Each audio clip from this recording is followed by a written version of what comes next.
तो देखिए, सबसे पहले आप लोगों को आज एक टॉपिक पढ़ाते हैं जो शायद आप सभी बच्चे ऑलरेडी पहले से पढ़ चुके होंगे, एक्टिव एंड पैसिव।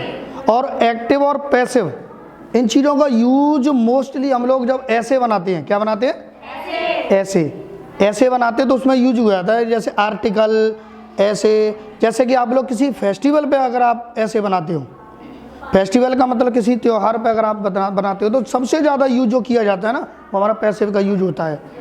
और भी बहुत सारे ऐसे हैं जिनमें पैसिव का यूज किया जाता है। अब सबसे पहले हम छोटी सी प्रक्रिया इसमें समझते हैं एक्टिव पैसिव में। उसका क्या मतलब है कि हम ऑब्जेक्ट छांटना सीख लें, क्योंकि इसमें पैसिव करते समय हम दो वर्ब देखते हैं, वर्ब। और वर्ब आप लोग जिसमें कहा जाता है एक तो ट्रांजिटिव और एक इंट्रांजिटिव, यानी ट्रांजिटिव एंड इंट्रांजिटिव। इन्हें हम हिंदी में कहेंगे सकर्मक एंड अकर्मक, यानी जिन क्रियाओं के साथ कर्म दिया होता है, कर्म बोले तो ऑब्जेक्ट, क्या बोलेंगे उसे, ऑब्जेक्ट, यानी जिन क्रियाओं के साथ ऑब्जेक्ट दिया होता है वो सकर्मक कहलाती है। सकर्म, कर्म के साथ, स यानी साथ हो गया, ठीक है। तो अब जैसे हम लोग ऑब्जेक्ट देखें, मैंने कहा जैसे यहाँ आ गया आई एम प्लेइंग, इसका मतलब मैं खेल रहा हूँ। अब क्या खेल रहा हूँ, कुछ पता है ना, नहीं है ना इसमें, तो इसका मतलब इसमें ऑब्जेक्ट नहीं है। क्या नहीं है बेटा, इसमें ऑब्जेक्ट नहीं है। और जब किसी चीज़ में ऑब्जेक्ट नहीं होता है, उसका पैसिव बनाना नहीं, मतलब पैसिव बना ही नहीं सकते, कहने का मतलब ये है, उसका पैसिव नहीं बनाते हैं। इसमें हम लोग इस प्रक्रिया को अपना, तो पहले ऑब्जेक्ट देखें, तो हमने बताया कि ऑब्जेक्ट दो हो गए, डायरेक्ट एंड इनडायरेक्ट। यानी इनडायरेक्ट ऑब्जेक्ट बोले तो कोई भी लिविंग थिंग हो, जैसे लिविंग थिंग का मतलब कोई सजीव चीज़, किसी भी चीज़ के बारे में ये है, जैसे me, us, you, him, her, it, them, them, ये सभी इनडायरेक्ट ऑब्जेक्ट होते हैं। और डायरेक्ट ऑब्जेक्ट की अगर हम बात करें तो वो होते कोई भी नॉन लिविंग थिंग, यानी कि निर्जीव वस्तु। जैसे पेन क्या है, इसे ऑब्जेक्ट कहेंगे। ये शर्ट ऑब्जेक्ट, डायरेक्ट ऑब्जेक्ट क्या कहेंगे इसे, ये पेन क्या है, direct object. Shirt, board, bench, ये सभी क्या कहलाएंगे हमारी, हाँ, डायरेक्ट ऑब्जेक्ट। अब देखेंगे हम लोग, तो हम लोगों का ऐसे, इसमें हम लोग ऐसे कहें I am playing a match. अब इसमें ऑब्जेक्ट आपको मिल जाएगा, ऑब्जेक्ट क्या मिलेगा, अ मैच। और क्या खेल रहा है वो, अ मैच। तो हम सबसे पहले एक छोटा सा सेंटेंस लिखते हैं जिसको कहेंगे हम लोग प्रेजेंट इंडेफिनिट, ठीक है बेटा, प्रेजेंट इंडेफिनिट। जैसे मैंने लिखा he writes a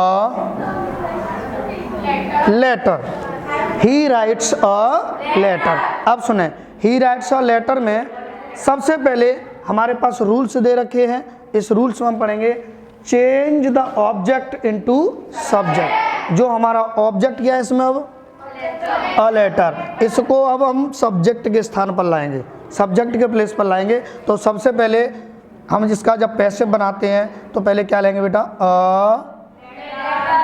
letter. Second number, यानी फर्स्ट नंबर क्लियर हो गया। अब सेकंड नंबर हम बात करते हैं यूज हेल्पिंग वर्ब। क्या यूज करेंगे हम, helping verb according to tense.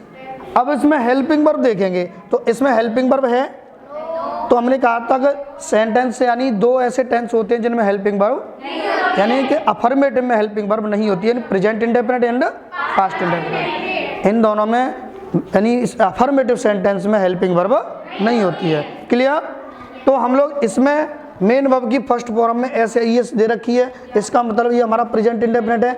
और जब प्रेजेंट इंडेफिनिट का पैसिव बनाते हैं तो हम क्या लगाते हैं, इज, आर, एम। तो इसमें हम अ लेटर ऑब्जेक्ट आ गया पहला। अब यूज हेल्पिंग वर्ब, तो हेल्पिंग वर्ब क्या आ गई बेटा हमारी, इज। क्या आ गई, इज। अब हम क्या लेंगे, यूज ऑलवेज, यानी कोई भी टेंस हो आपकी मेन वर्ब की हमेशा इसमें थर्ड फॉर्म ही आएगी जब उसका पैसिव बनाते हैं। जब उसका पैसिव बनाते हैं तो हमेशा उसकी थर्ड फॉर्म, यानी मैन वर्ब की थर्ड फॉर्म होती है। तो इसमें मैन वर्ब क्या है? राइट, और राइट की होगी बेटा हमारी रिटर्न। अब हम यानी हमारा देखो ऑब्जेक्ट को सब्जेक्ट में चेंज कर दिया, हेल्पिंग वर्ब यूज हो गई। अब थर्ड फॉर्म मेन वर्ब की थर्ड फॉर्म यूज हो गई। अब हम क्या यूज करेंगे? प्रीपोजिशन में हमारे पास by, with, to, in, at, इनमें से हम यूज करते हैं। तो पहले हम किसी व्यक्ति के द्वारा, पर्सन के द्वारा कोई काम होता है तो उसमें बाई लगाते हैं, बाई। अब हम क्या करेंगे? 5वां number, change the subject into object. अब इस सब्जेक्ट को हम ऑब्जेक्ट के स्थान पर लाएंगे। तो इसमें देखें, जब सब्जेक्ट को ऑब्जेक्ट बनाते हैं, ऑब्जेक्ट को सब्जेक्ट बनाते हैं, उस प्रक्रिया लिखी हुई है आपकी पूरा सिस्टम। तो हम ही को अगर ऑब्जेक्ट बना के लाते हैं तो क्या होता है बेटा? हिम। तो यहाँ आ गया हिम। क्लियर? अब मुझे एक बात बताएं, इसी सेंटेंस को अगर हम इस प्रकार लिख दें, वही प्रेजेंट इंडेफिनिट की बात करें हम लोग। सबसे पहले present indefinite, he writes me a letter. अब आप लोग कहोगे कि सर इसे पढ़ते हैं तो पहले ही हमारा सब्जेक्ट का काम करता है, राइट्स हमारी मेन वर्ब हो गई, और मी हमारा, मी देखो क्या है इसमें, हाँ लिखा हुआ है, लेकिन इनडायरेक्ट ऑब्जेक्ट है। क्या है? Indirect object. क्लियर? अच्छा सुने, मी हो गया, अब ये हमारा हो गया डायरेक्ट ऑब्जेक्ट। इसमें दो ऑब्जेक्ट हो गए, एक इनडायरेक्ट ऑब्जेक्ट, एक डायरेक्ट ऑब्जेक्ट। मैंने आपसे कहा था कि कोई भी लिविंग थिंग होती है वो हमारा इनडायरेक्ट ऑब्जेक्ट होता है, और जो नॉन लिविंग थिंग होती है वो डायरेक्ट। इसमें मी क्या है? लिविंग थिंग, और a letter non living thing. दोनों हो गई। अब सुने इसमें, तो अब हमारे पास कन्फ्यूजन रहा जब पैसे बनाया कि सर आपने बताई थी change the object into subject, कि आप ऑब्जेक्ट को सब्जेक्ट में लाओ, लेकिन ऑब्जेक्ट तो हमारे पास दो हैं। कितनी हैं?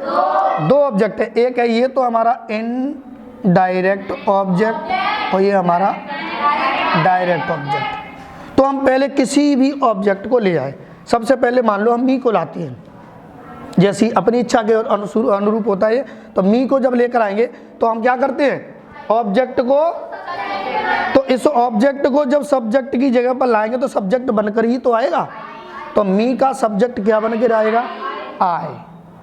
क्लियर? हमने ऑब्जेक्ट चेंज कर दिया। सेकंड पोजीशन क्या आएगी हमारी? Helping verb. अब टेंस देखेंगे तो किस में चेंज होता है बेटा? तो आई के अकॉर्डिंग क्या आएगा? एम आएगा। आई के अकॉर्डिंग एम आ गया।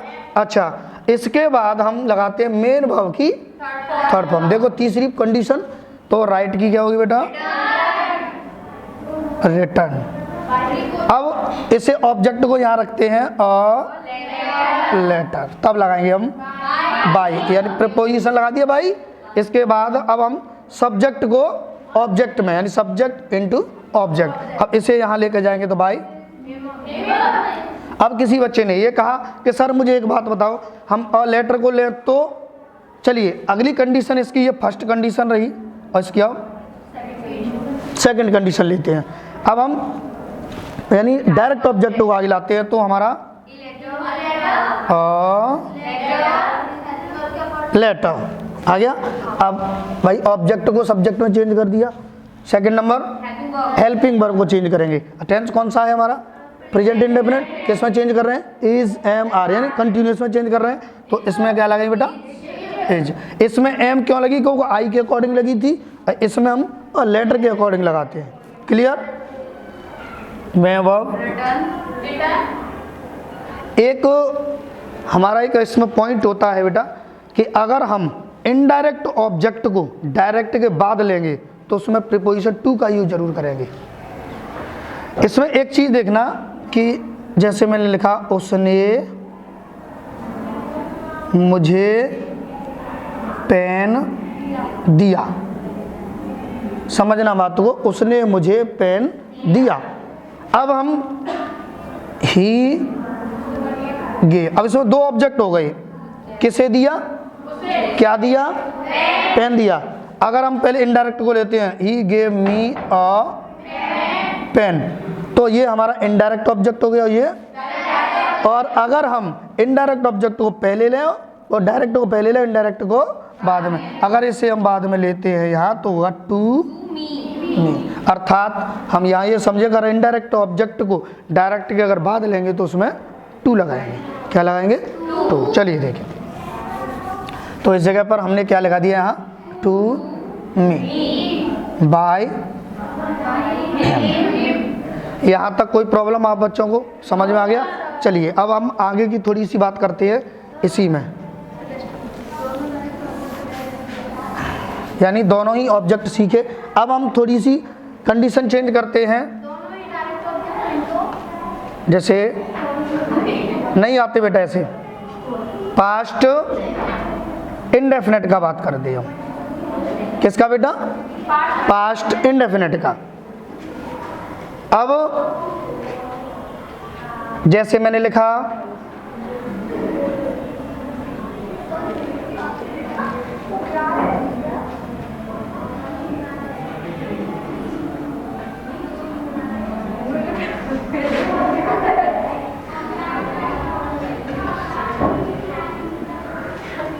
दे गेव हिम अ पेन, हमने इसमें लिखा दे गेव हिम। इसमें हम लोग क्या कर रहे हैं पहले सुने, इसका पैसिव बनाते हैं। क्या बनाते हैं बेटा? तो पैसिव में सबसे पहला रूल्स क्या है? Change the object into. तो पहले ऑब्जेक्ट क्या क्या है हमारे पास?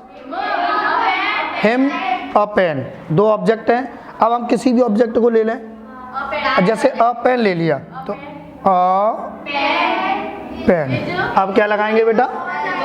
हेल्पिंग वर्ब, और पास्ट इंडेफिनिट टेंस है तो क्या लेंगे? वॉज। ठीक है, वॉज ले लिया।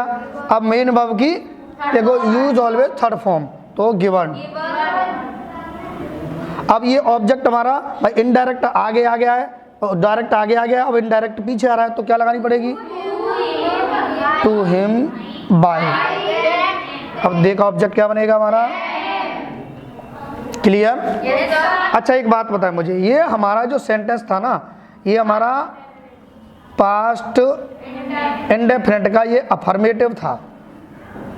क्या था बेटा? अब इसी सेंटेंस को यहाँ पर हम थोड़ा नेगेटिव में चेंज कर देते हैं। तो जैसे हमने किया they did not give him a pen. Clear? इसे हम किस में चेंज कर दिया हमने? नेगेटिव में। अब इसी सेंटेंस को हम यहाँ से नीचे लाकर इसको इंटेरोगेटिव में चेंज कर देते हैं। तो इंटेरोगेटिव में चेंज करते हैं तो उसकी हेल्पिंग वर्ब को डिड दे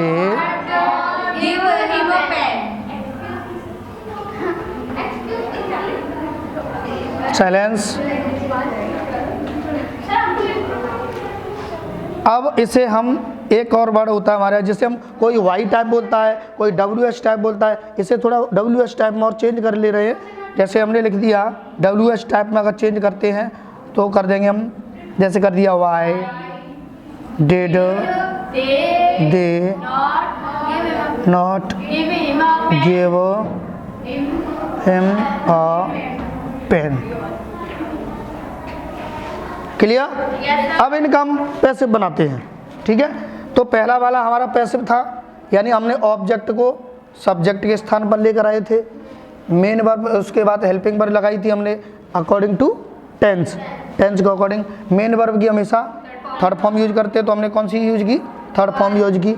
ठीक है, फिर इस ऑब्जेक्ट को जब इनडायरेक्ट को बाद में लेते हैं तो टू लगा के रखा, अपनी जगह पर ही रखा, लेकिन टू लगा। तो टू क्यों लगाया? क्योंकि इनडायरेक्ट ऑब्जेक्ट को जब डायरेक्ट के बाद में लेते हैं तो टू लगाते हैं। क्लियर?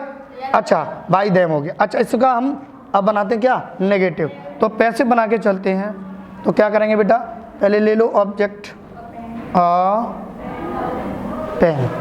ओके, अब हेल्पिंग वर्ब बॉस, और नॉट लगी है तो नॉट। क्लियर? भाई नॉट लगी है तो आपने भी नॉट लगा रखी है। मेन वर्ब की टू हिम बाय देखा देम। क्लियर। अब इस इंटेरोगेटिव के अंदर इसका भी पैसे बनाते हैं। तो यदि आपकी हेल्पिंग वर्ब पहले है तो आपकी बदली हुई हेल्पिंग वर्ब को आगे ले आए। तो क्या लाएंगे हम लोग, वॉज ले आए। इसके बाद क्या लेंगे बेटा, अ पेन, ऑब्जेक्ट को अ पेन। अब हेल्पिंग वर्ब तो आई गई, हाँ, गिवन टू, बिल्कुल सेम है, ऊपर देख लें, बाई देम। क्लियर। अब यहाँ पर इंटेरोगेटिव इसको WH वर्ड को देखते हैं। तो वाई लगा हुआ है तो आप भी लगा दो, हेल्पिंग वर्ब चेंज हो रही है तो आप भी चेंज कर दो, हाँ क्वेश्चन मार्क लगा दें इसमें जरूर। अब देखें बेटा, वाई लगा हुआ है तो वाई लगा दें, हेल्पिंग वर्ब तो हेल्पिंग लगा दें। अब ऑब्जेक्ट को लेकर आओ, a pen not given to him by them.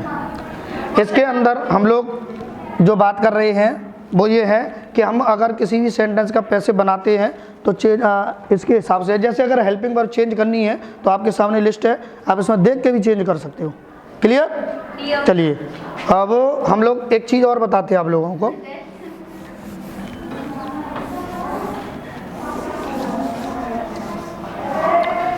इसमें आप लोगों को एक और प्रॉब्लम क्रिएट करता है हु। जो हु है ना, हु वाले जो सेंटेंस होते हैं, ये हु जो होता है ना वो सब्जेक्ट का काम करता है। किसका? इसमें सब्जेक्ट का काम करता है। जिसमें आप लोगों को बताएं, जैसे वो कहता है कि तुम्हें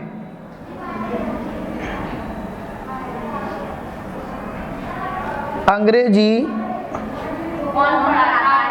कौन पढ़ाता है।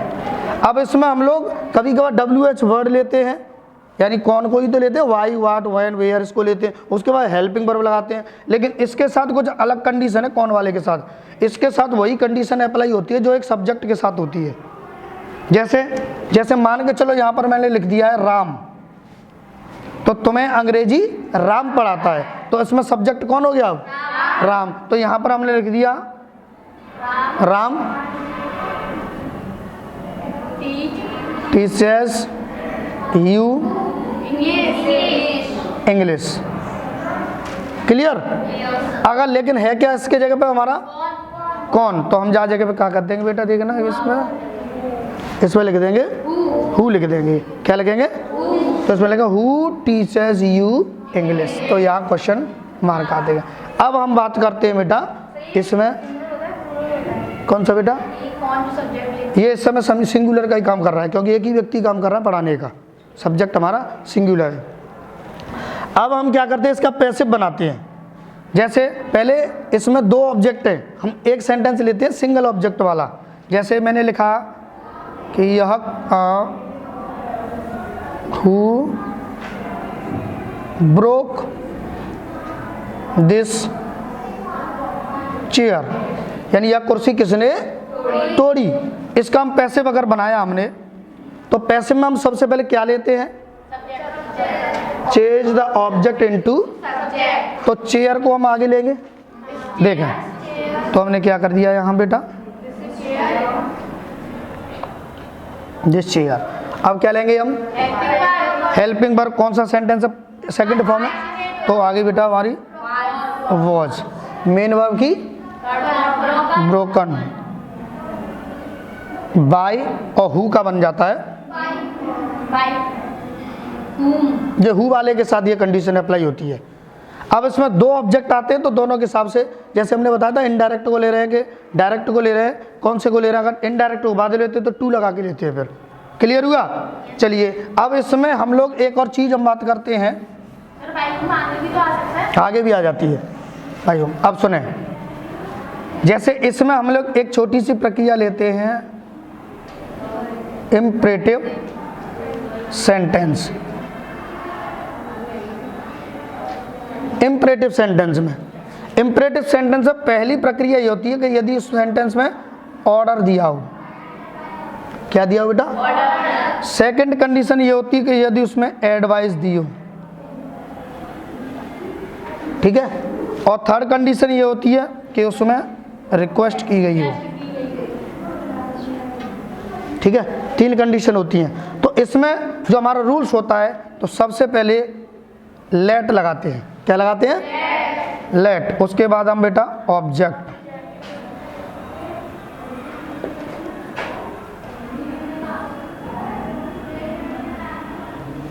ये करते हैं। ठीक है, पहले लेट, ऑब्जेक्ट, बीई और मेन वर्ब की। जैसे फॉर एग्जांपल के लिए मैंने यहाँ लिख दिया ओपन द डोर। आपको ऑर्डर देना है ना, तो अगर इसका हम पैसे बनाते हैं तो सबसे पहले क्या लेंगे बेटा? लेट। अब इसमें ऑब्जेक्ट क्या है? क्या खोलो? दरवाजा। ओपन तो बेटा मेन वर्ब हो गई, मेन वर्ब खोलना। ठीक है, तो द डोर। अब लगाएंगे यहाँ बीई और मेन वर्ब। क्लियर हुआ? अब एक एडवाइस वाला देख लो। जैसे एडवाइस उसने आपको दी, इसमें हम क्या करते हैं? सबसे पहले लेट, उसके बाद ऑब्जेक्ट, उसके बाद अगर हेल्पिंग ये अगर हमारा एडवाइस होती है तो शुड होता है इसमें। ठीक है, जो हमारे कर्तव्य को दर्शाता है, ड्यूटी को। मेन वर्ब की थर्ड फॉर्म। जैसे एक एग्जांपल हमने आप कर दिया, help the poor. Help the, ये आपको ऑर्डर तो दे नहीं सकता है ना, गरीबों की सहायता करो तो एडवाइस ही दे सकता। अब जब इसमें हम क्या करेंगे? इसका पैसे बनाते हैं तो क्या लगाएंगे बेटा हम? लेट। क्या लगा रहे हैं? लेट। उसके बाद हम लोग दूसरा नंबर क्या है? Helping object, the poor. Should be और मेन वर्ब की थर्ड फॉर्म हेल्प। क्लियर हुआ? yes, अच्छा, कभी कभार इस सेंटेंस में डोंट लगी आती है, आपने देखी होगी। क्या लगाती है बेटा? Don't open the door, don't help the poor. तो इसमें हम क्या करते हैं? जो बी नाम का वर्ड है ना, इससे पहले नॉट लगा देते हैं, तो इसमें हो जाएगा नॉट बी। क्या होगा? Not be. और इसके अंदर पहले होगा शुड नॉट बी। अब अगला ये आता है कि यहाँ पर रिक्वेस्ट आ जाए, तो रिक्वेस्ट वाले अधिकतर जो सेंटेंस होते हैं उनमें ऑब्जेक्ट नहीं आता है। जैसे उसने कहा please come here, please come here. तो इसमें हम क्या करते हैं? जो प्लीज हो या काइंडली ऐसे वर्ड दिए जाए, तो उसमें हम क्या करते हैं? प्लीज या काइंडली के पे क्या करते हैं? You are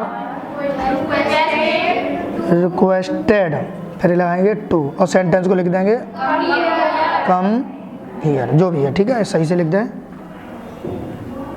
come here. Clear हुआ? अच्छा, एक बात बताओ कि कभी कभार ऐसे दिया जाए खाली कम हियर, तो आप इसे ऑर्डर मान